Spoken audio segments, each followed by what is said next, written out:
empires. At its height, it stretched from Europe through the Middle East to the north coast of Africa, controlling the sacred cities of Mecca, Medina, and Jerusalem. Its swift spread was fueled by the fervor of Islamic holy warriors, known for the speed and power of their attacks.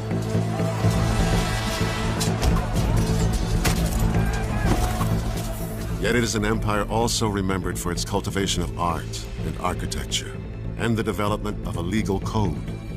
This is the story of a vast and mysterious kingdom, a kingdom where sultans and pashas schemed, and a harem of concubines produced heirs for the throne. It is an empire that continues to shape our world today. This is the Ottoman Empire.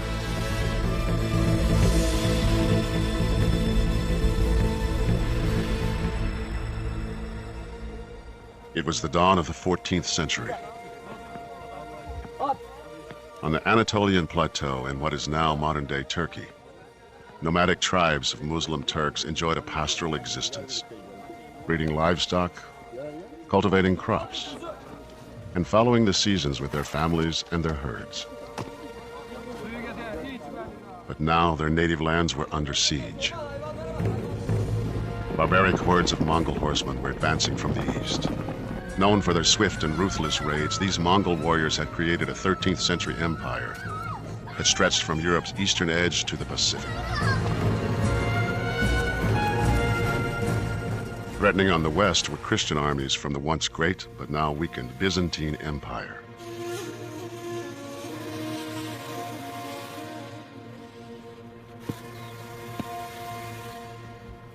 With their land and their way of life endangered from two sides, one man emerged as the tribe's leader.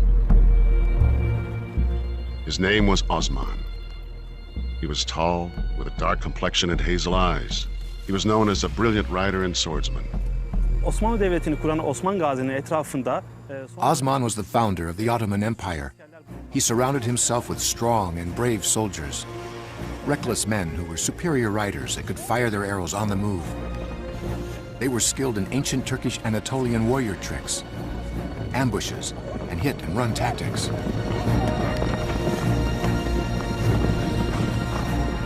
The key military attribute in the early years was speed. They moved very fast. They were excellent horsemen. And they used a very powerful short bow, which gave them major military tactical advantage over their enemies.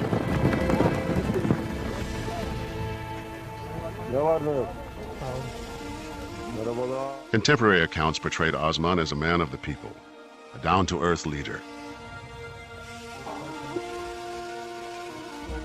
He dressed simply, ate with his men, and shoot his own horses. He ruled from the saddle. Osman must have been a charismatic individual who combined that with a steady stream of military successes.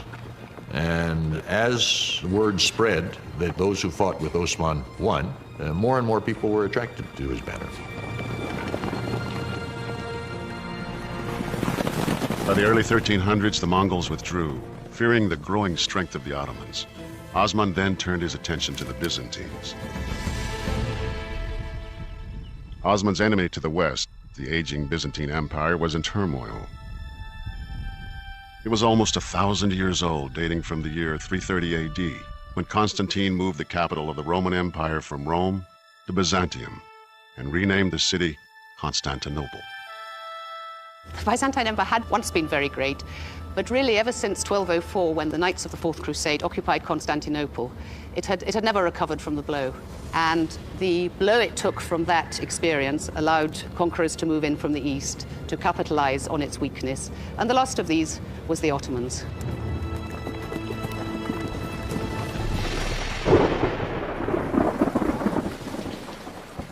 In the spring of 1302, fate smiled on Osman and his followers.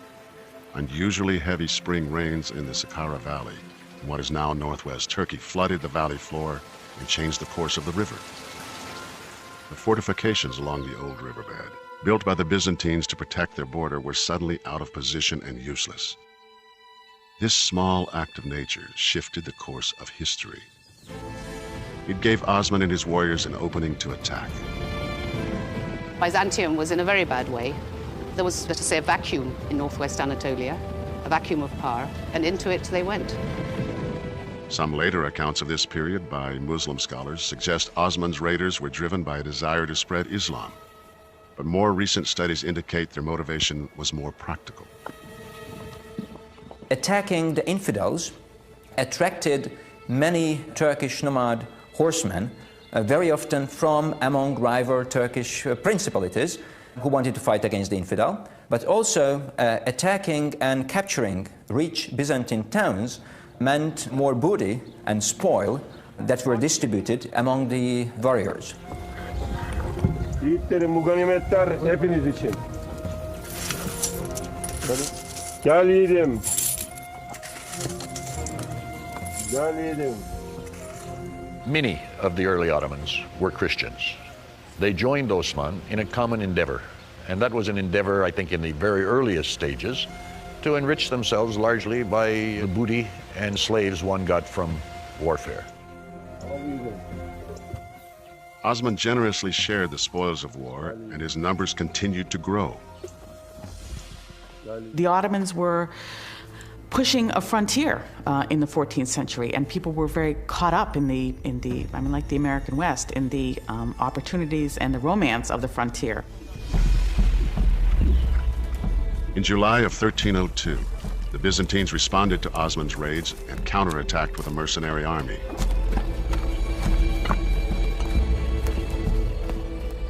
Osman used tactics he had learned from the Mongols. He dispatched a small squad to lure the Byzantines into a deadly ambush.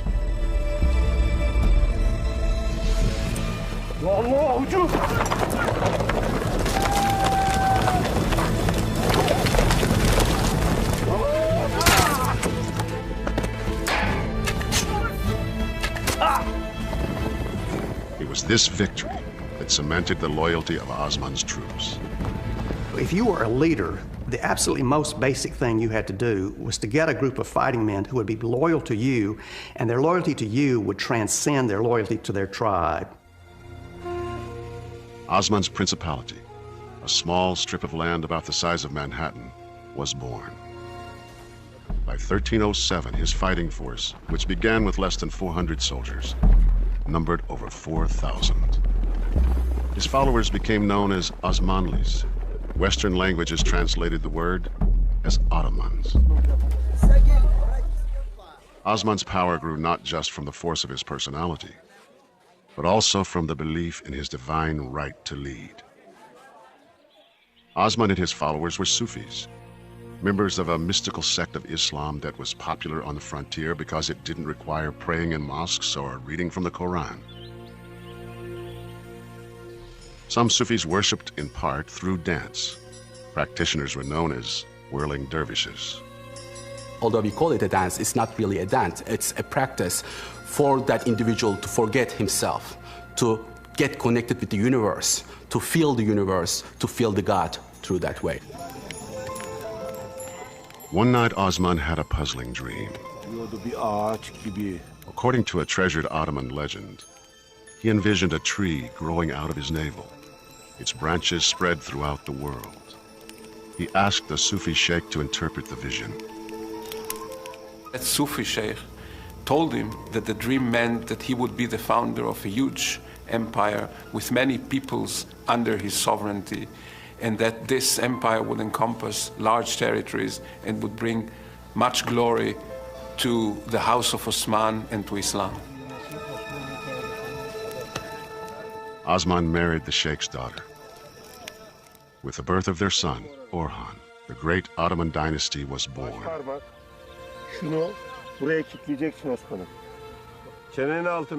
Together, father and son built an army that would dominate its enemies. During the next 20 years, they plundered the surrounding countryside, expanding their territory at the expense of their rivals. Their attack was swift, but their treatment of the vanquished was fair. Unlike other conquering powers of the times, the Ottomans granted religious freedom to Christians in conquered territories. This policy would lay the foundation for the future success of the empire. I think the most important point to keep in mind about the early Ottomans is that they judged people on what they had to contribute, not ethnicity, not race, not religion. Any of the markers we use today simply don't seem to have been very important. By the time of his death in 1324, Osman had fathered an enduring dynasty. His son Orhan would build on that legacy, creating a powerful Muslim army that would soon be knocking on Europe's door. In 1324, Orhan replaced his father Osman as the leader of the Ottomans. While the father had rallied a tribe of nomads to fight for survival, the son wanted more. Orhan wasn't satisfied with capturing tribes and controlling small villages. He had bigger and more well-defended targets in mind, and new tactics were required. The first real city they take is the city of Bursa, and we know that they took it by building two castles, one on either side of the city, outside the walls of Bursa, and basically blockaded it, starved it into submission over an 11 or 12-year period. When the city finally surrenders and Orhan, the conqueror, goes into the city, he sees dead bodies and he asks the commander of Bursa, "What are all these dead bodies?" And he said, "Most of them died of starvation," which is why we ended up surrendering the city. Orhan made Bursa his new capital and declared himself king, or sultan. The next challenge was governing this new territory. We can assume that Ottomans learned a lot from those people who were living in these urban centers. They acquired knowledge about architecture, they acquired knowledge about decorative styles, they acquired knowledge about how to live in an urban environment. Orhan established a monetary system and issued coins. He opened schools and built both a mosque and a monument to his father Osman. It didn't take too long before the once nomadic Ottomans took to city life, moving from tents into stone and wood houses and developing carpentry and farming skills. Now a regional power with control of trade routes, the Ottomans were a force to be reckoned with. The Ottomans managed to take some of the fortified towns of Byzantium that gave them more prestige and attracted more warriors to their camps. At the same time, in the neighboring Byzantine Empire, a continuing conflict between Emperor John Cantacuzene and a rival faction had erupted into civil war. The Byzantines had once ruled the civilized world, from the Danube to Damascus. But now Byzantine Emperor Cantacuzene was struggling to retain power. He asked his neighbor and former enemy Orhan for help. Orhan agreed, seizing the opportunity to profit from Cantacuzene's weakness, and he was given the emperor's daughter in marriage as a thank you. The bargain helped them both. With Orhan's support, Cantacuzene defeated his enemies and remained in power. But Orhan got the better deal. In the early 1350s, under the guise of helping Cantacuzene, Orhan ordered 6,000 of his troops across the Dardanelles. With no opposition, his troops laid waste to the region, claimed the territory as Ottoman lands, and gained a valuable foothold in Europe. This marked the beginning of the Ottoman Empire's westward expansion into the Balkans and beyond. Over the next 16 years, Orhan continued to expand his territory and consolidate his power. In just 60 years, the Ottomans had risen from a tribe of nomads to become rulers of more than 500,000 people. In 1362, after a 38-year reign, Orhan, the first sultan of the Ottoman people, died. His son, Murad I, continued the aggressive expansion of the empire, following the same policy of tolerance as his predecessors: conquer and tax, rather than conquer and convert. The Ottomans acted in a tolerant way, but not out of any philosophical commitment to something that we would call tolerance today, but for reasons of state. It was easier to subdue territories rather than to try and convert everybody. The Ottomans' policy of religious tolerance made administering conquered territories much easier. It reduced resistance and diminished the chance of revolts. In many areas, Christian subjects welcomed the Ottomans more as liberators than as oppressors. paying less tax to the Ottomans than they had to previous rulers. This had a kind of steamroller effect, which helps account for the speed with which the Ottoman conquests occurred, particularly in the Balkans. They simply rolled through whole areas because, yes, they fought. Whenever somebody stood out against them, they fought, and they won. But I think for every place they conquered by force of arms, they probably conquered 2 places by just a very effective PR system. But for Murad, new Christian subjects offered a greater opportunity. He devised a plan to create a fierce and loyal cadre of troops. Ottoman officials descended on towns in Christian territories, ordering young boys of the village to come forth for inspection. The villagers would display their youth, and the Janissary officer would go from one to the other. Height, weight, proportions. The officer would select the ones he thought would be best and took them with him. Those selected became conscripts in Europe's first standing army, an army that would transform the continent's military landscape. They were known as new troops, or Janissaries. At first, panic spread throughout Balkan Christian communities when the Janissary recruiting officers arrived. It was a process which entailed these children being dragged, literally dragged and forced out of their families. Families begged local priests to delete their sons' names from parish registers. Some parents arranged marriages for sons as young as 12 to take advantage of the marriage exemption. But over time, attitudes changed. Families realized how prestigious the path was. They knew what a promising career this could entail, and indeed not few of the more successful recruitees into this system later became very important high-ranking officials in the Ottoman state who did not forget where they came from. New recruits were brought to the Ottoman capital and converted to Islam. Allah, Allah, eyvallah. Allah, Allah, eyvallah. They underwent intense physical training and were drilled in the arts of war. The training of the Janissaries was very thorough and, to a certain extent, ruthless. There was a physical training, weightlifting and wrestling. They practiced the various formations. There was archery practice regularly twice a week. When their military training was complete, they were tattooed with a number and a symbol and sent out to work. First, they were sent to Turkish families. It was a very heavy physical work, farming the land. When they returned, their physical shape was much better. They were much stronger, and they knew the language.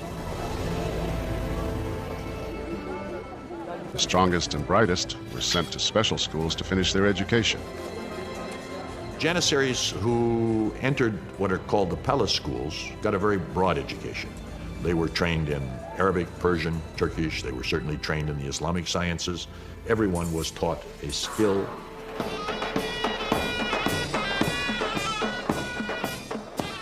Some were trained to play in Mater bands that led Janissary troops into battle. The sound of their drums and pipes struck terror in the hearts of their enemies. The Janissary band was important to provide psychological support for the Janissaries, and it was especially important before enduring battles and major sieges.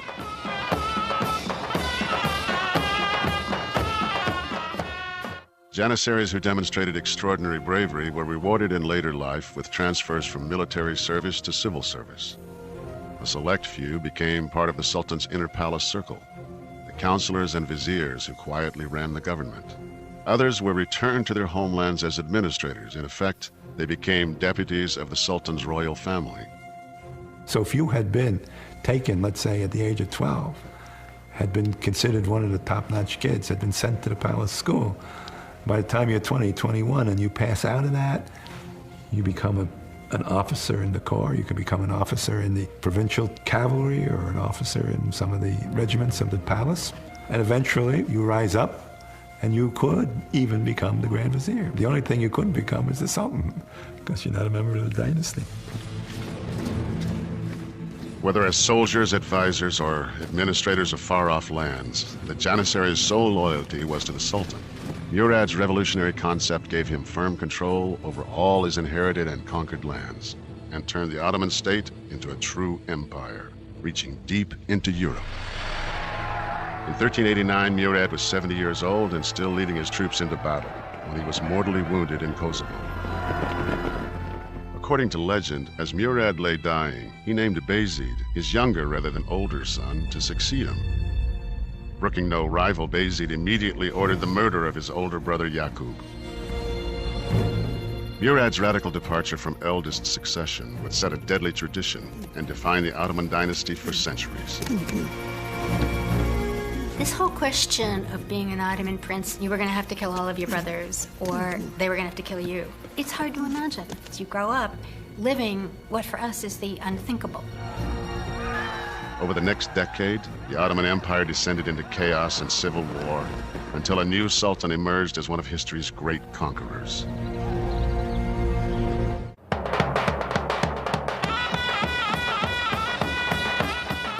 Through the early years of the 15th century, the fortunes of the Ottoman Empire rose and fell dramatically. Bayezid's overreaching expansion in Europe and Asia ended in defeat. But the next sultan, Mehmed I, rescued the empire from chaos and civil war, and his son, Sultan Murad II, led the Janissary Corps on a successful 20-year military campaign in Europe.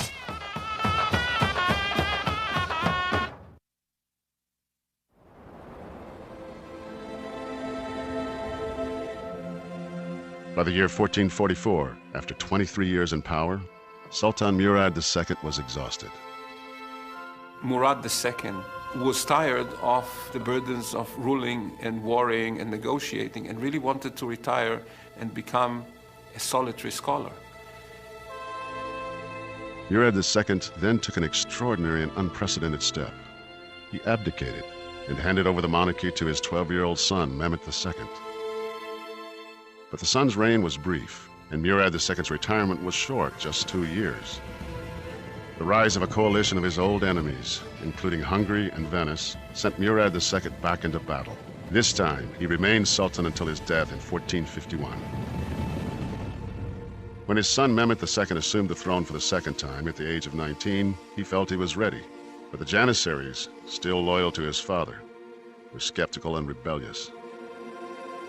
The troops, the Janissaries and others, are used to looking to the father for leadership and guidance. And this young kid comes on the scene and people say, well, why should we take him very seriously?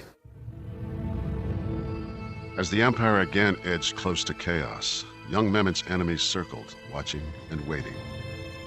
He needed a bold stroke, a conquest that would win over the skeptics. He turned his eyes to Constantinople.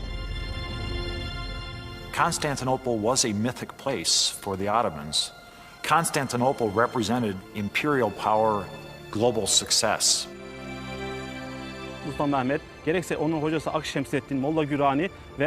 A primary motivation to capture Constantinople for Mehmed II were the words of the Prophet Muhammad himself, who said, "Conquering Constantinople would take a glorious army led by a superb commander."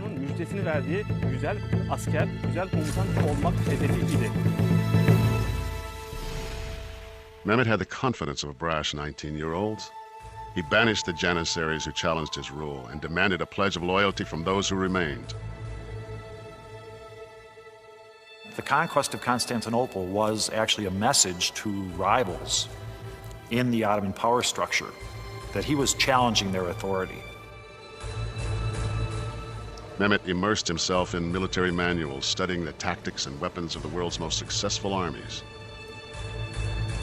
Mehmet 19 yaşında ikinci defa tahta geçtiğinde Mehmet was willing to do whatever it took to achieve his goal. He was studying day and night, and he was even dreaming about it. Once he ordered his vizier to the palace in the middle of the night, and he told him, "Pasha, Pasha, I can't sleep because my mind is filled with thoughts about conquering Constantinople. How are we going to do this?" Paşa paşa İstanbul'un fethini düşünmekten uyuyamıyorum. In the spring of 1452, Mehmed ordered the construction of a new fortress just 6 miles from the outer walls of Constantinople. Wanting it completed quickly, the Sultan, with all the energy and impatience of youth, worked side by side with the stonemasons. Rumeli Fortress was completed in just 4.5 months. He built, almost overnight, this enormous castle on the European side of the Bosphorus at one of the narrowest spots on the Bosphorus, as a companion to a castle that already had been built by an earlier Ottoman sultan on the Asian side. Together, these two fortresses would make it nearly impossible for supplies or reinforcements to reach Constantinople. Any ships that came from the Black Sea that tried to break through to help Constantinople from that side, he would shell with artillery. Simply being there cut off the ability to in any way provision the city. And that is reminiscent of what we'd seen even a century or so earlier, when the Ottomans traditionally built fortresses outside of cities that they wanted to conquer and starve them into submission. But Mehmet was not content to just wait.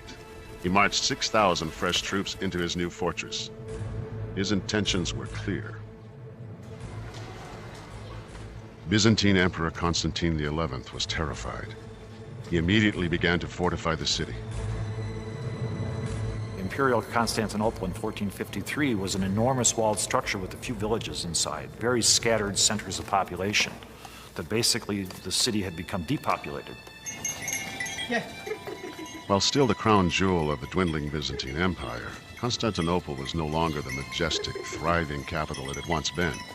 The population had shrunk from almost 1 million at the end of the 10th century to just 40,000. But as a fortress, it was still almost impregnable, with 14 miles of reinforced stone walls. In some places, 2 lines of walls as high as 40 feet. It was one of the strongest fortifications of its time. You can't imagine they're ever being conquered by anyone. Those great walls are what kept Constantinople from being overrun by its enemies for centuries. Burası İstanbul'un kara tarafındaki kapılarından bir tanesi. This gate is one of the entrances to Constantinople. In times of peace, the Byzantines would open these gates to the public and to soldiers so they could enter the city freely. But in wartime, when the city was under threat, they would wall up the gate like this and block the entrance in order to keep the enemy outside. As you see here, the last wall built into this gate was when Mehmet II prepared to attack the city.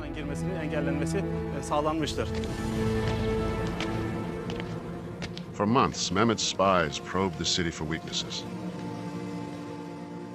At the same time, Mehmet enlisted the help of a brilliant Hungarian cannon maker named Urban. Bizans'a top dökmek için Avrupa'dan gelmiş olan Macar asıllı topçu ustası Urban had actually come to town to make cannons for the Byzantines, but Constantine couldn't afford to pay his price. So he told Mehmet he could make him the best cannons in the world, and Mehmet agreed to pay him 4 times his asking price. Kendisine beklediğin 4 katı bir maaş vererekten kendisi için toplar dökmesini istemiştir.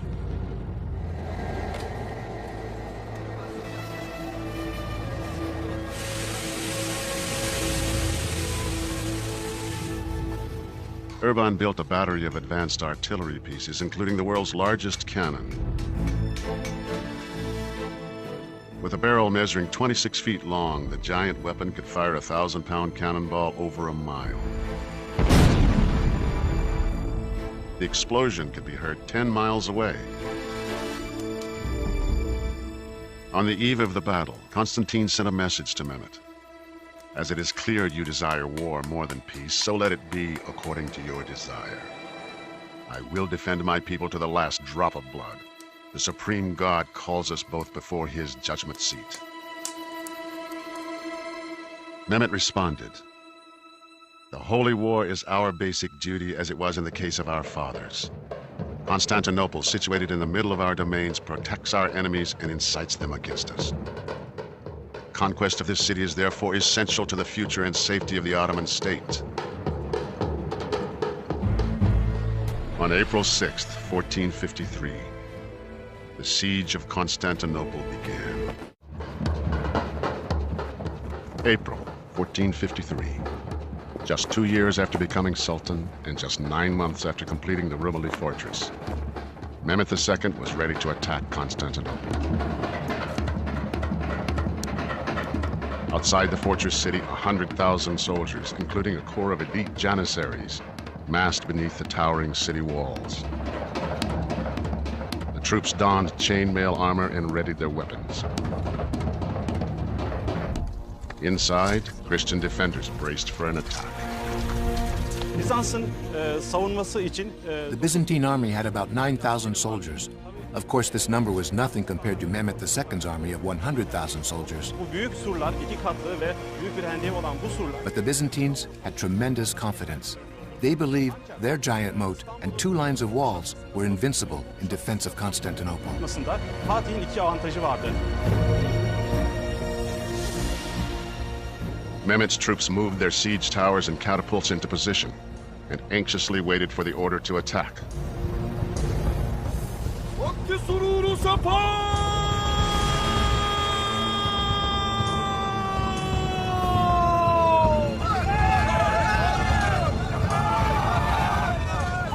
On April 7th, Mehmet launched the first wave of his assault against the land walls of the city. But the defenders held firm.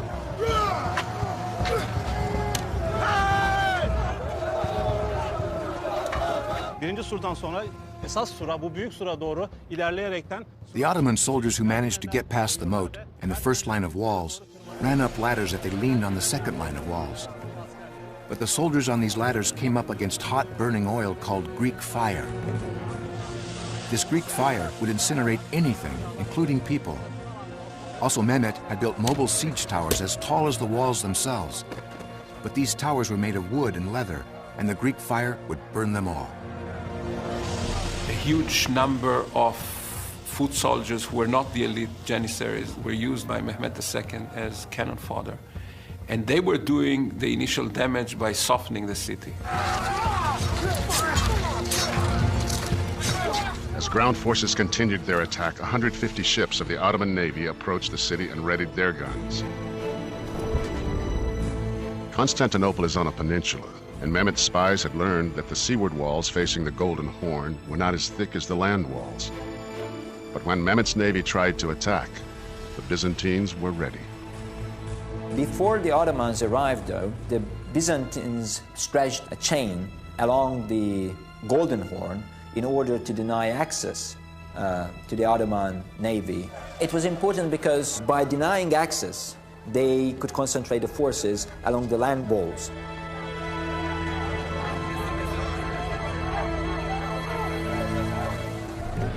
Then Mehmet devised a remarkable plan. If he couldn't break through the blockade, he'd go around it. He would take 80 ships overland over a ridge 200 feet high and down again to the water on the other side. It is quite extraordinary when you think about ships weighing many tons, several tons at least, being dragged on rollers up a very steep hillside for several miles and then being pulled down those rollers several more miles. You have this vision of hundreds of oxen and thousands of log rollers, probably greased with some substance or another, and men screaming and pulling in this very dramatic scene. And it probably terrified the wits out of the Byzantines. bu gemiler Haliç'e iner inmez Haliç surlarını As soon as these ships made it into the Golden Horn, they started to fire on the walls. Kara surları Constantine redeployed troops from the land walls, but this created a serious weakness in their defense. savunmada yer alan askerlerin At the same time, teams of oxen and hundreds of men dragged Urban's monster cannon into position to assault the land walls. yapabilmekte. The giant cannon could only be fired 3 times a day. Arttığından dolayı It would get so hot after firing that the Ottomans had to use olive oil to cool it down to prevent it from cracking during firing. atış esnasında topun çatlamaması sağlanmıştır. The big gun, along with Mehmet's other artillery batteries, pummeled the walls. Surların önüne 14 ayrı batarya yerleştirdi ve bu bataryalar Mehmet had 14 artillery batteries positioned in front of the walls, and they fired day and night. atış sistemi gerçekleştirdi. To complement the big cannons, he developed a unique firing system for destroying the fortress. The cannons would aim at 3 points on the walls and fire continuously at these points. Kısmı yıkıldı ve askerler yıkılan yerlerden surların içine girdiler. On May 29, 1453, after 7 weeks of intense siege, Mehmet gave the order for what would become the final assault. First, a wave of irregulars weakened the Christian front line.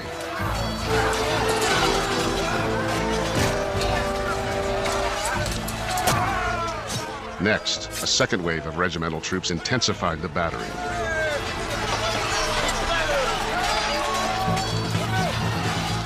Finally, a force of 5,000 Janissaries held back until the decisive moment moved in. There were two reasons for that. One is that Mehmet didn't want to waste his best troops when it wasn't clear what the outcome would be. And secondly, the Janissaries were not that happy about being used as cannon fodder, and they expected to be thrown into battle when they could decide it, and of course reap the glory, which to a large extent they did.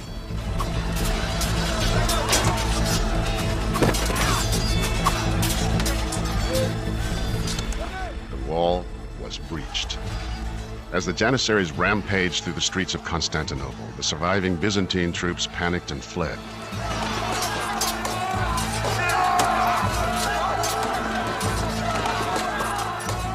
Emperor Constantine knew all was lost. He hurled himself into the midst of the enemy and was cut to pieces.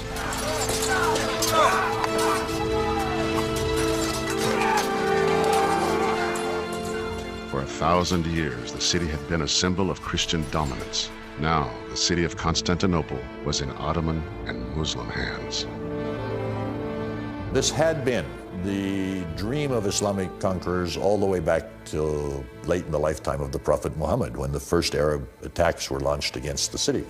And now, for the first time, this 19, 20-year-old upstart had done what nobody else had done. And this, of course, gave him great prestige throughout the Islamic world.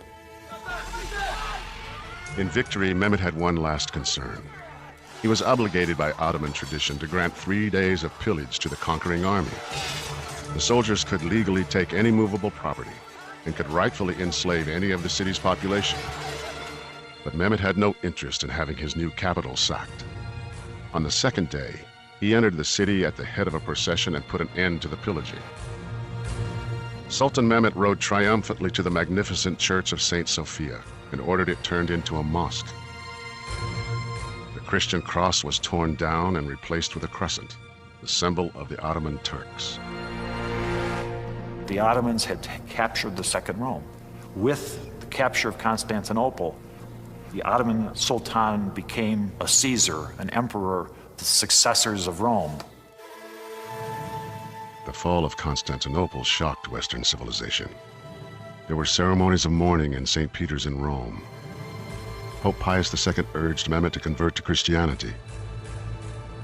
Instead, this Muslim sultan declared the city the capital of his Islamic Ottoman Empire. With this monumental victory, Sultan Mehmet had changed the course of world history and forever would be known as Mehmet the Conqueror. It was the beginning of the golden age of the Ottoman Empire.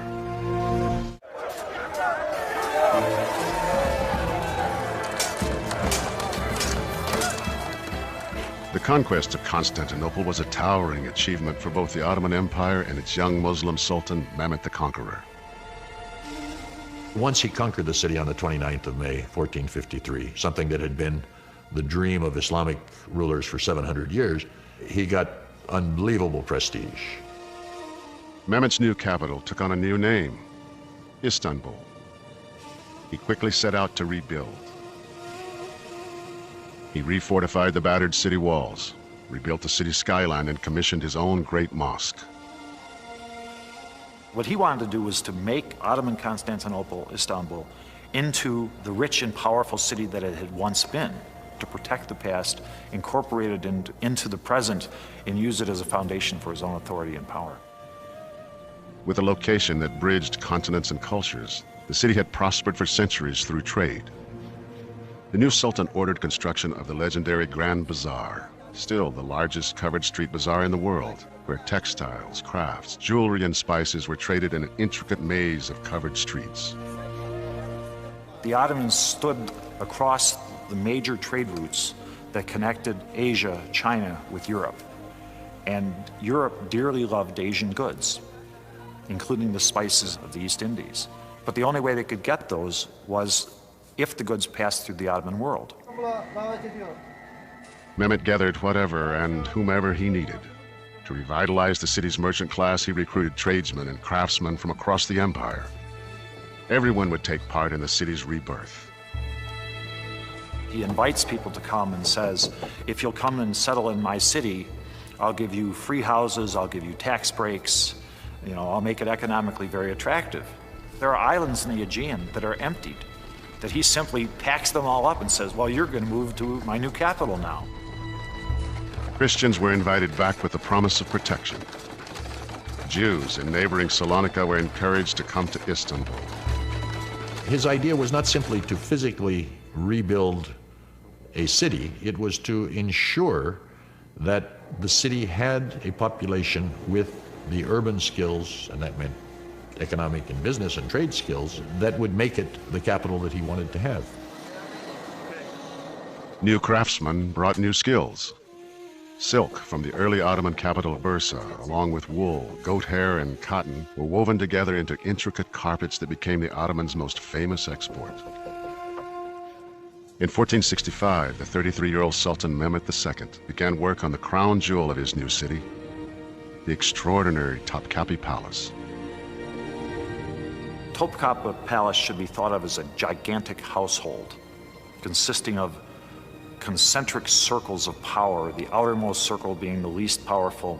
And as you get closer to the center of the palace, you get closer to the person of the Sultan, and therefore closest to the locus of power. It was intended to be both a symbol of power, but also the actual place of power. The massive 173-acre complex would ultimately include 10 mosques, 2 hospitals, 5 schools, 12 libraries, and 22 marble fountains. What you see in the background here are the chimneys of the kitchens. One of the things that I always think about when I look at those chimneys is that we call it a palace, but it was really a city.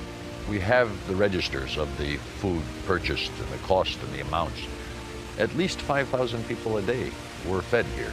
So this was a massive operation. Topkapi Palace was, in fact, a city within the larger city of Istanbul. Mehmet governed both in royal fashion. He took over much of the trappings of the Byzantine emperors, of the Eastern Roman Empire. The bread that the sultans ate came from a very special wheat grown in 2 villages in Bursa. And even as late as the 17th century, in the old palace in Bursa, there were 200 janissaries whose entire job in life was to sort through the flour, make sure there were no impurities, and send so many 100 pounds of this a week, wherever the Sultan was. The Sultan ordered 2 mountain villages to supply ice year-round for Topkapi. Once a week, 200 donkey loads of ice would go down to the sea, be sent to Istanbul to cool the sherbet served at the meals in the palace here. Mehmet's religious tolerance and his broad interests in art and commerce transformed Istanbul into the vibrant new center of the Islamic world. He surrounded himself with Byzantine historians, philosophers, writers, diplomats.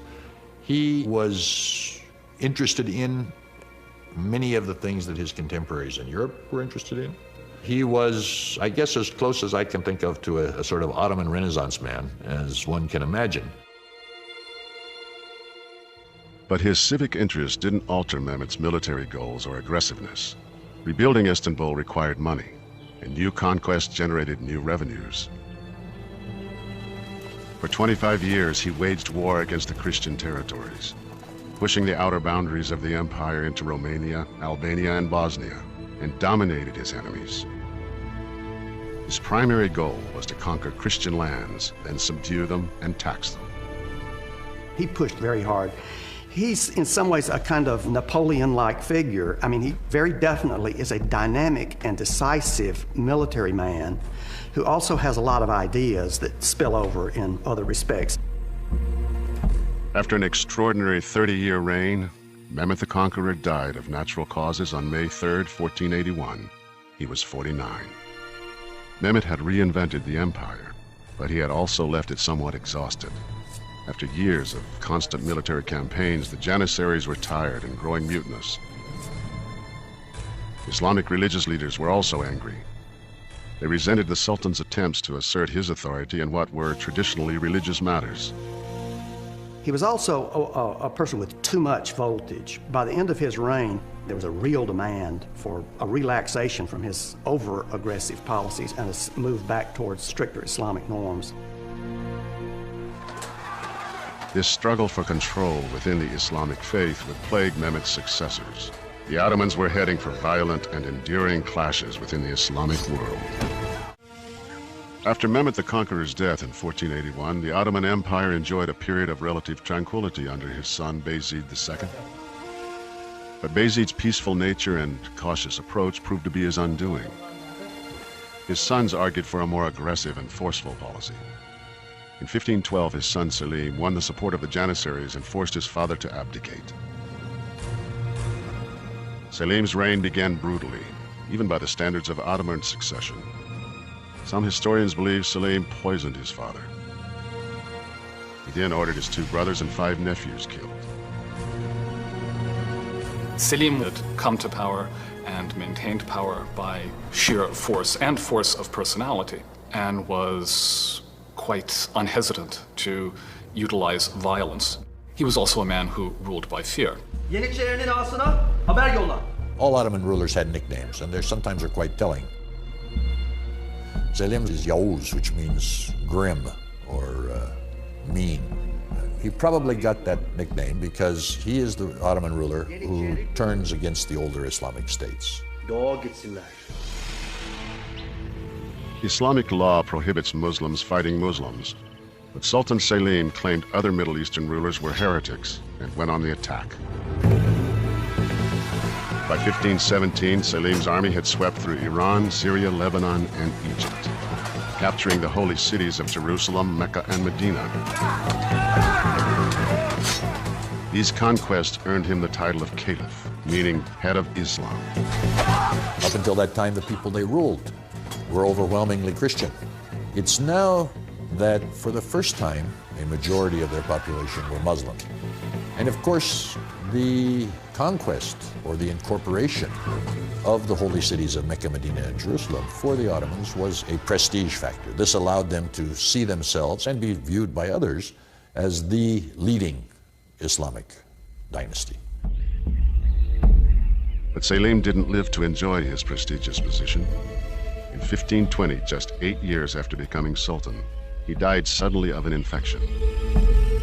Had he lived, later Ottoman lore held that he would clearly have become Sahib Quran, that is, a world conqueror who had never been defeated in battle. He was likened to Alexander. In his short, violent reign, Selim had doubled the size of the Ottoman Empire and assumed leadership of the entire Muslim world. At the time of Selim's death, his only son, Suleiman, was the governor of Manisa province.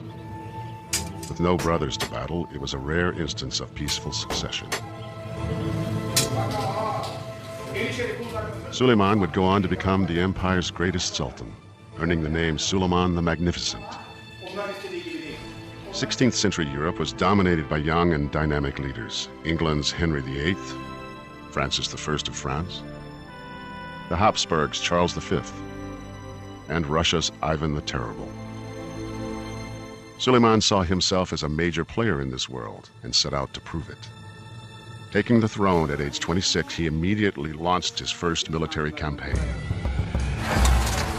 Suleiman took it upon himself immediately to establish his own reputation as a Ghazi, as a warrior for the faith. Suleiman was able to establish himself as a commander with whom to be reckoned. Suleiman's army, led by the Janissaries, pushed deep into the heart of Europe. The city of Belgrade fell in August of 1521. The next year, Suleiman's navy captured the island of Rhodes.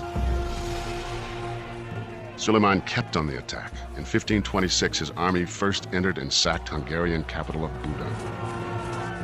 3 years later, his troops pushed all the way to the gates of Vienna. The Ottomans were now a force in European affairs.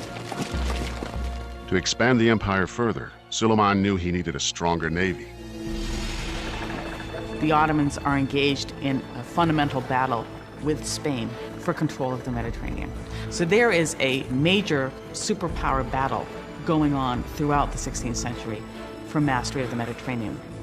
And the Ottomans needed the very best naval commander that they could get.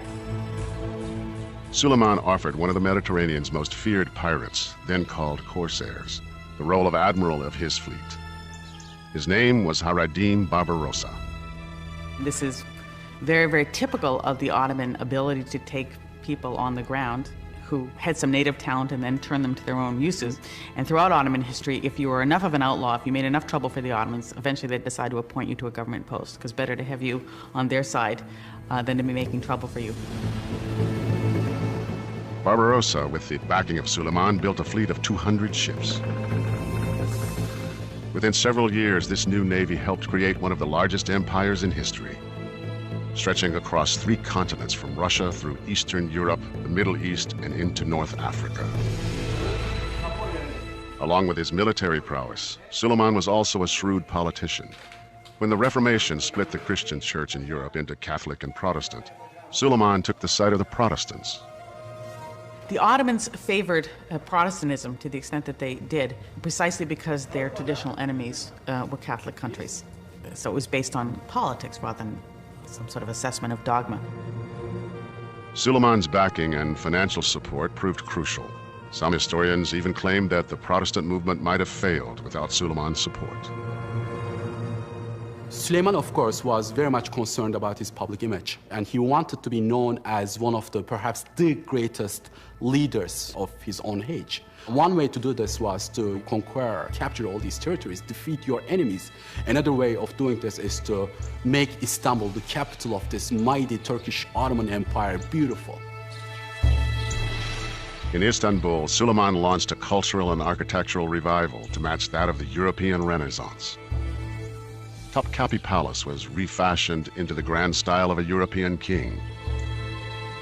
The court adopted the ceremonial style of European royalty. He called on a janissary named Mimar Sinan to create mosques and public buildings throughout the empire. Sinan was trained as a military engineer, building arsenals, bridges, and aqueducts, and he proved to be an architectural genius. Over a 40-year period, he designed and built 79 mosques, 34 palaces, 19 tombs, and more than 60 other significant monuments and buildings. In a sense, Mimar Sinan played an important role in the public relations policy of Sultan Süleyman. He created all these structures to demonstrate the glory of Ottoman Empire and Sultan Süleyman's reign. To the Europeans, he became known as Suleiman the Magnificent, but to his own people, he was called Kanuni, the lawgiver. Suleiman developed a legal system based on precedent and case law that was consistent with the sacred law of Islam. He also insisted that all new laws be compatible with Western Christian tradition.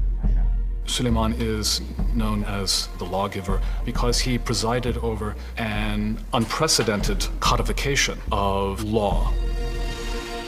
But among all of Suleiman's adopted Western ways, nothing proved more significant than the simple act of falling in love and getting married. Suleiman's marriage not only reshaped his reign, it would alter the course of Ottoman history for the next century. Sultan Suleiman's decision to marry for love was unprecedented and shocking. For over a century, the Ottoman monarchy had relied on slave concubines, not wives, for the production of heirs. This traditional Islamic approach had practical advantages. It produced a steady supply of princes, and unlike European monarchies that were easily derailed by one barren generation, the Ottoman dynasty survived, uninterrupted, for centuries. The system of the imperial harem, with its own rules, worked, and the rules did not include marriage.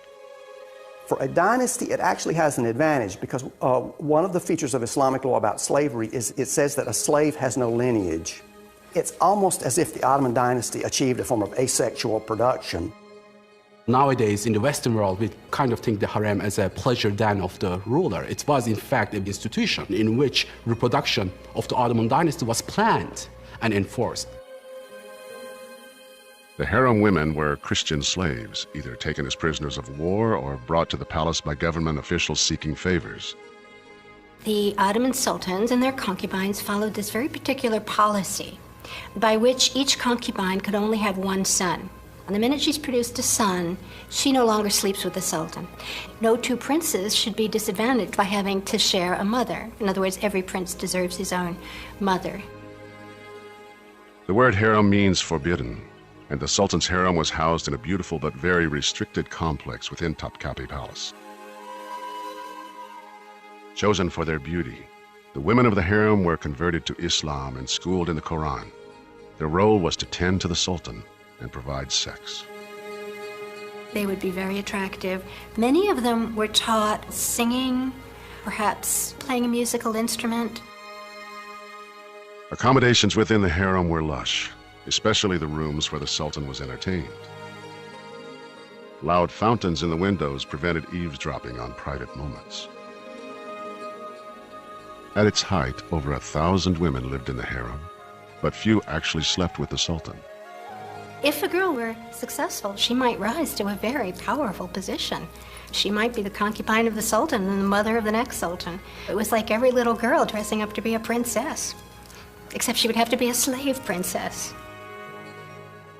There was a strict hierarchy within the group. The most beautiful and highly trained women were allowed to sleep with the sultan once. Among those who bore him a son, his favorites became Hasaki. These were the closest the sultan would come to having a traditional marriage. As the size and influence of the Ottoman Empire grew, stories of concubines and the sultan's private harem spread. European writers spun lurid tales of beautiful and naked women, fueling the myth of orgies and debauchery. Well, this fantasy of the sultan surrounded by naked women, I think probably for the most part that didn't happen, but there certainly were 1 or 2 or 3 sultans for whom that was a reality. But overall, the harem operated according to strict moral codes of Islam. First of all, you have to just get out of your mind that this is something immoral or reprobate. Islamic law recognizes to reproduce with concubines as a legitimate phenomenon. A man can take a female slave as a sex partner if she is willing. And then if he has children by her, those children are legitimate if he acknowledges them. The sultan had his own private path into the harem, known as the Golden Road. The only other men allowed entrance were castrated male slaves called eunuchs, who guarded, protected, and trained the concubines. The chief eunuchs sometimes became high-ranking officers of the empire, serving just under the Grand Vizier or the Sultan's chief minister. This was a highly regimented world, until Suleiman placed his handkerchief on the shoulder of a Ukrainian slave girl named Roxolana. He instructed her to return it to his quarters that night, and thus began a romance that would change the course of the empire forever. She becomes his great love, and very special things are done for her. He breaks with a number of previous customs, traditions for her. The Sultan sold all his concubines as virgins and committed to an unprecedented monogamous relationship with Roxolana. She produced 6 children with him. People didn't quite understand why the Sultan is having so many children with her, why he's honoring her, and they start to call her Cadı, which is Turkish for witch. Then, in 1534, Suleiman made a highly controversial choice.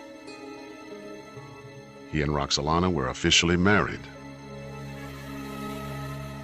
Roxolana was not apparently so extraordinary a beauty as to inspire the sort of passion and devotion that the Sultan was said to have lavished upon her, and therefore it was speculated that she may have had some training in the arts of enchantment that enabled her to capture the Sultan's heart in so vigorous a fashion. Whatever her wiles, Roxolana became a powerful force in the empire.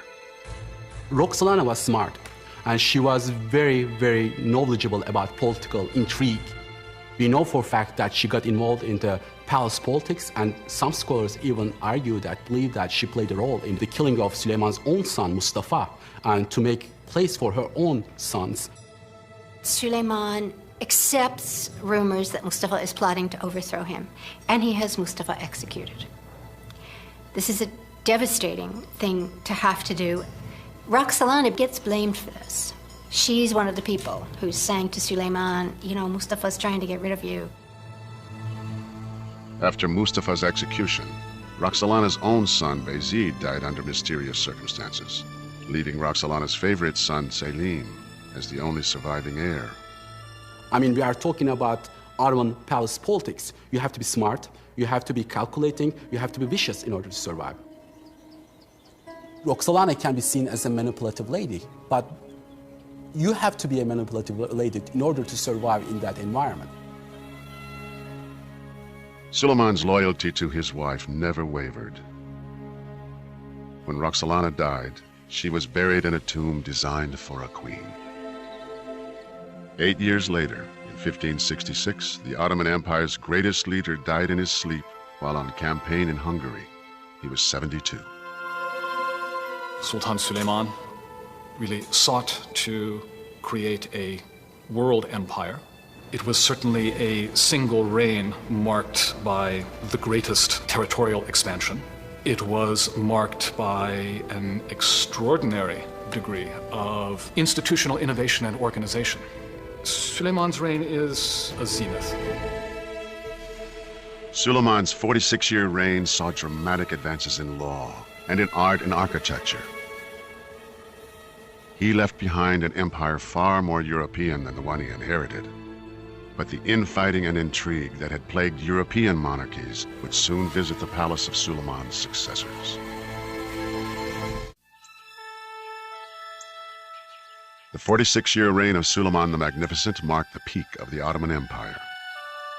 For 2.5 centuries, through the reign of 10 sultans, the empire's growth had been fueled by the spoils of war. Now there was nothing left to conquer.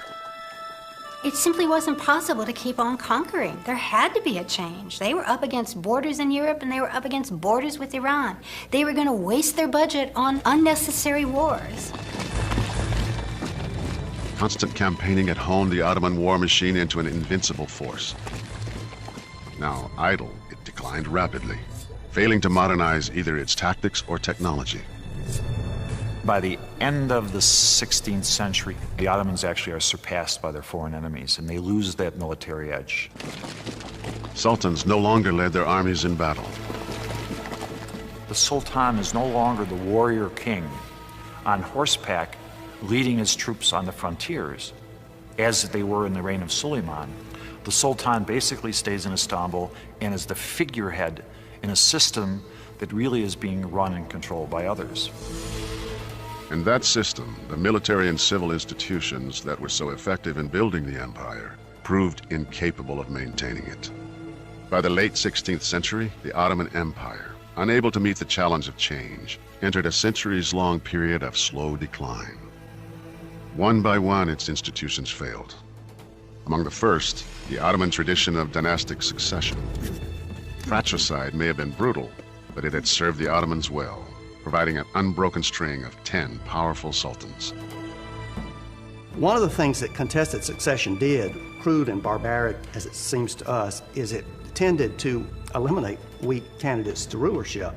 Name me any European monarchy that had an unbroken succession of 10 able kings.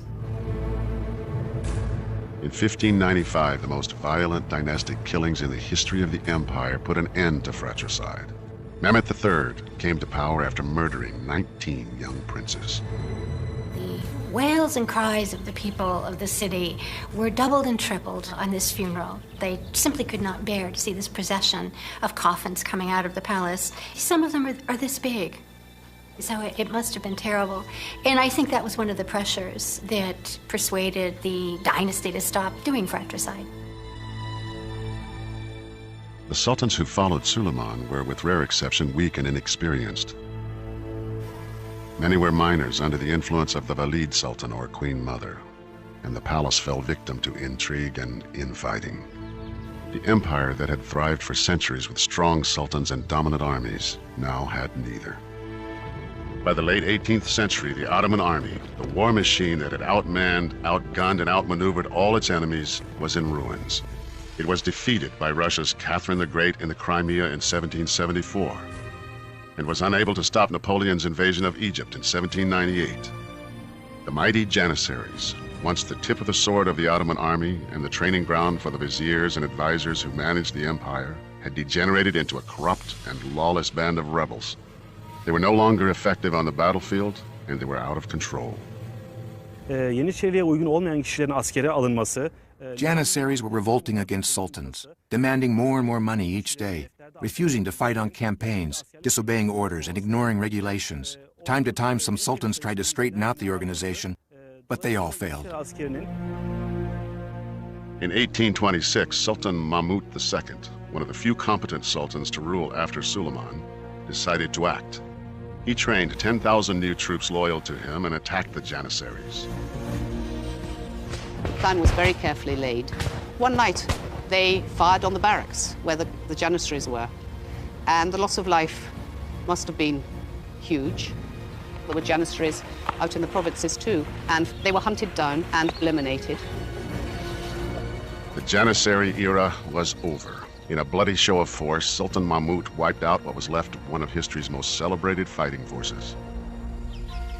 The sophisticated civilian institutions that the Ottomans had developed over centuries, tax collection systems, administrators, a complex and fair legal system, were also failing.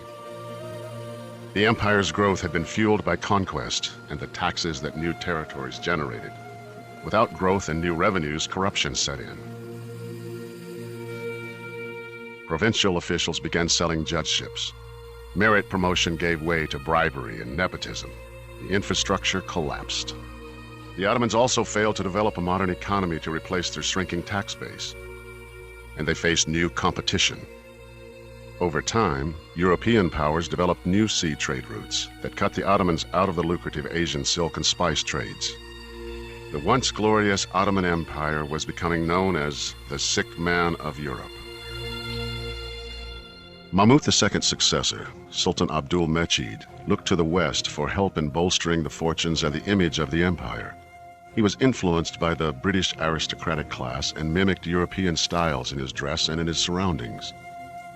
He looks very elegant. He has a half cape and some gold buttons. He doesn't wear a kaftan, as previous sultans had of the classical age. In 1843, anxious for a symbol of success, he abandoned Topkapi Palace. As the economy and governmental systems were failing, the Sultan commissioned a new and more European-style residence. The magnificent Dolmabahce Palace took 13 years to complete. The 11-acre building featured 285 rooms, 46 ballrooms, 6 Turkish baths, and 68 toilets. Bu bölüm sarayın kristal merdivenler adı verilen bölümüdür. This part of the palace is called the Crystal Staircase. It was designed to impress visitors when they first entered Dolmabahce. In addition to the crystal balustrades, the ceiling itself is also built of crystal, so that the light that streams through forms a magnificent display of the 7 colors of the rainbow. The ceremonial throne room was one of the largest ballrooms in Europe, designed to host state affairs for 2,500 people. The 4.5-ton chandelier was a gift from Britain's Queen Victoria. Bu saray, Osmanlı Devleti'nin inşa ettiği ikinci büyük saraydır Topkapı Sarayı'ndan sonra. This palace was built to show the glamour and the wealth of the Ottomans to foreign diplomats. But the palace came at a great cost. The Ottomans had wars and economic crises, and spending billions of gold lira and tons of gold on the construction of Dolmabahce only made the financial situation worse. Bu bölgedeki devlet adamlarına ait The Ottomans have declared bankruptcy in 1876, and the Ottoman debt burden is crushing, and in fact, more Europeans work for the Ottoman debt administration in the empire than do Ottoman officials work for the Ottoman Ministry of Finance. The reign of Sultan Abdul Hamid II would lead the Ottoman Empire into the 20th century. He continued to try to rebuild the reputation of the crumbling empire. He commissioned the most prominent photographers of the day to document the best of the empire: schools, hospitals, and manufacturing. The Sultan personally presented over 1,000 photographs to the U.S. Library of Congress and the British Museum, hoping to convince the Western world of the Ottoman Empire's technological development and industrial advances. These pictures do not, however, tell the true story. As World War I approached, the Ottomans faced bankruptcy and economic disaster.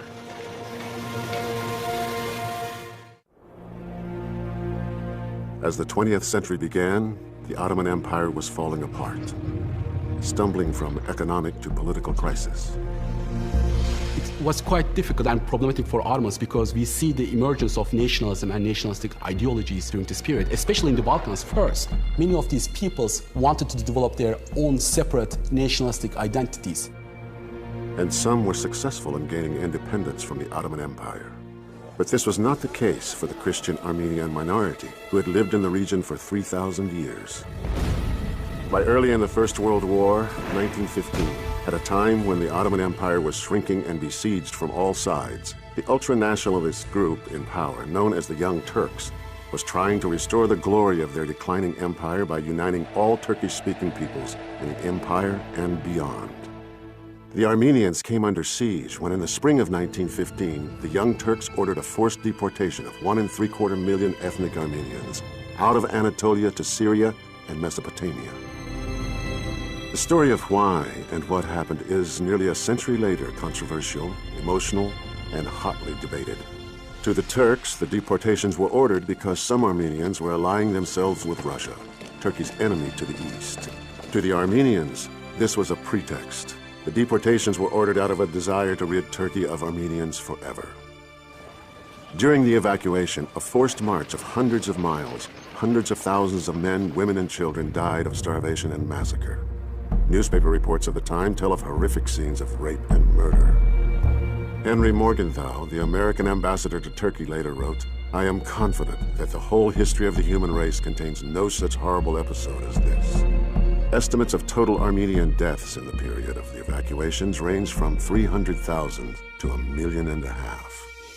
The Turks acknowledged that hundreds of thousands of Armenians died, but they and some historians maintain that these deaths were the result of war-caused starvation, civil unrest, and ethnic conflict. To Armenians and many historians, the actions were a clear act of genocide committed by the Ottomans, and today have been recognized as such by many countries. As the Ottoman Empire continued to fail, a power vacuum developed that the British and the French were only too happy to exploit. Both nations were establishing their own spheres of influence in the region, competing with each other and challenging the Ottoman Empire for control of the Middle East. From these troubled times, a new leader emerged, as brave and passionate about these Ottoman lands as the great sultans. His name, Mustafa Kemal. Osmanlı Devleti, Since its first days, the Ottoman Empire has trained many great leaders. Without a doubt, Mustafa Kemal was the last and the most famous among all these leaders. hiç şüphesiz Mustafa Kemal'dir. During World War I, the Ottomans sided with Germany against the forces of Great Britain, France, and Russia. At the famous Battle of Gallipoli, Mustafa Kemal earned his reputation as commander in the best Ottoman tradition. On February 5, 1915, British warships sailed towards the Dardanelles with the objective of capturing Istanbul. Ottoman troops dug into deep trenches and defended their position against thousands of Australian, British, and New Zealand forces. Kemal figured out where the British might make their landing, and when they came, a group of Turkish soldiers were running away from the front, and he appeared on the scene and he asked them, "Where are you going?" And they said, "The enemy is coming." And he said, "Right down over that ridge." And he said, "Well, stop running away, fix your bayonets, lie down, and we'll hold them off right here." And they did that and were successful in holding them off. During the battle, a piece of shrapnel hit Kemal in the chest. Miraculously, his pocket watch took the force of the blow and his life was spared. This was very important because it convinced Mustafa Kemal of his immortality. He didn't die when he should have, and so in addition to all his other virtues and his other capacities, he also now had the sense of immortality. Kemal's determination and defiance motivated all around him. His men attacked and defeated the enemy. 9 months of gruesome battle at Gallipoli left an estimated 46,000 Allied and 66,000 Ottoman soldiers dead. There were over 200,000 injuries. Incredibly, the Turks had defeated their enemies. Mustafa Kemal's division had courageously and successfully defended the Ottoman lands. However, in 1918, the end of World War I meant defeat for the Germans and their Ottoman allies. The fact that the Ottomans sided with Germany in World War I is huge. It's with us even till today, because they chose the losing side of the war. There was no way the Ottoman Empire was going to be allowed to survive. After the war, in the Treaty of Sèvres, the victors divided up the empire, giving portions of the Ottoman homeland of Anatolia to Greece, France, and Italy. This is the creation of the modern Middle East. I mean, this is what allowed the French and the British to go in and to start territorial acquisition. It was this treaty, signed by Sultan Mehmet VI, that energized the Turkish nationalist movement. The leader of this post-World War I movement was Mustafa Kemal, who emerged from the war as the only undefeated Turkish commander. Mustafa Kemal became a national hero. The Turkish people found themselves a new father in the presence of Mustafa Kemal, and he became the leading personality of the time. He set up a provisional government in Ankara. Over the next 4 years, Kemal's nationalist forces recaptured all of the occupied parts of Anatolia, what is now Turkey. He will always be remembered and venerated because there may not have been a Turkey if he hadn't led his troops, he and his fellow commanders, to secure some territory for the population. Parliament offered Kemal the Sultanate and the Caliphate, but he had other ideas.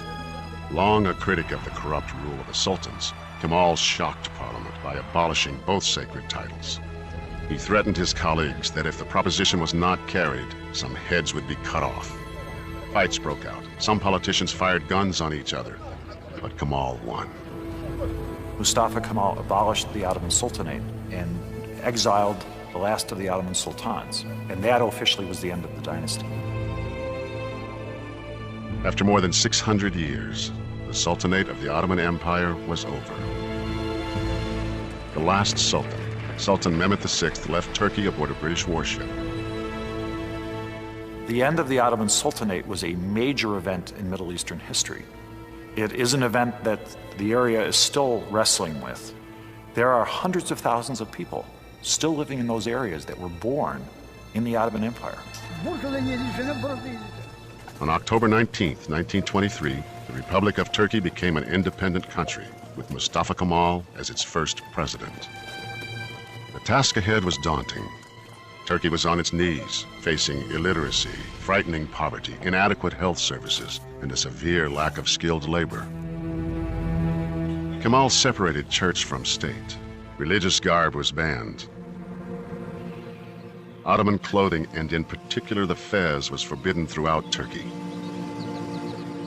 Changing headgear, which may seem very unimportant, looking back on it now, but we have to remember it was a marker of status, a marker of your place in society, and by changing from the fez to the hat, he stated that Turks were now modern.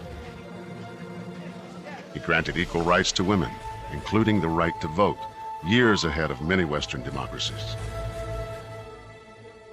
As part of his effort to westernize the country, Kemal introduced a new alphabet. Complex Ottoman Arabic was replaced by the Latin alphabet of Western languages. It's as if, for example, someone from the government coming to one of our universities in the United States and telling them from now on, Chinese will be your alphabet. You will use Chinese to write your own name. The same kind of thing happened in Turkey. Suddenly, literacy level in Turkey was 0 in one night because of that. But Kemal's bold decision paid off. In just 1 year, 1928, literacy increased over 500%. Kemal instructed all Turks to adopt traditional Western-style last names. His was chosen for him. The Grand National Assembly gives him the name Ataturk, meaning Father Turk. Mustafa Kemal had a very strong personality. More importantly, perhaps, Mustafa Kemal knew what he wanted. Mustafa Kemal is responsible for making Turkey what it is today. Mustafa Kemal Ataturk He is, I believe, one of the major figures of the 20th century. And on a global scale, I think could be ranked in the top dozen or 20 figures. On November 10th, 1938, Mustafa Kemal died at the age of 57 at the Dolmabahce Palace. The clock in his bedroom remains frozen at 9:05 a.m., the time of his death.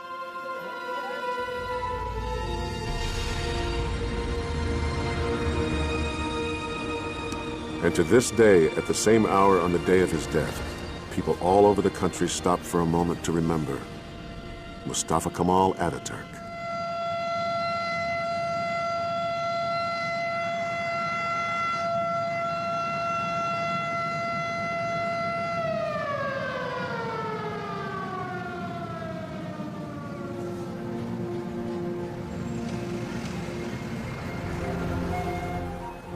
Modern Turkey, sitting at the crossroads of Europe and Asia, continues to embrace both East and West, the old and the new.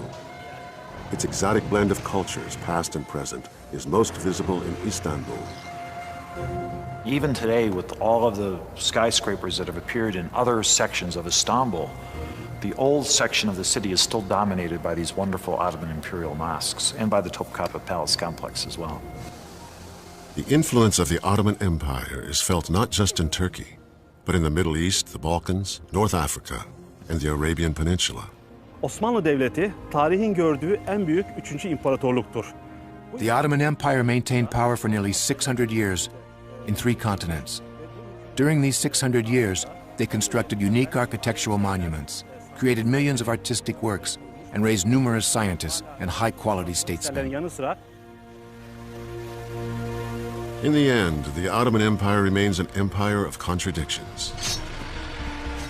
It was assembled by the might of its war machine, yet remembered for its development of fair and just laws. It conquered people of many faiths, yet until its waning years, it was open to the cultures and religions of the vanquished. But most of all, the Ottoman Empire was enduring. From its beginning in the 14th century to its dissolution in the early 20th, it spanned the reigns of nearly 40 sultans and assembled one of the largest landmasses in history. And like all great empires, its legacy continues to shape our world today.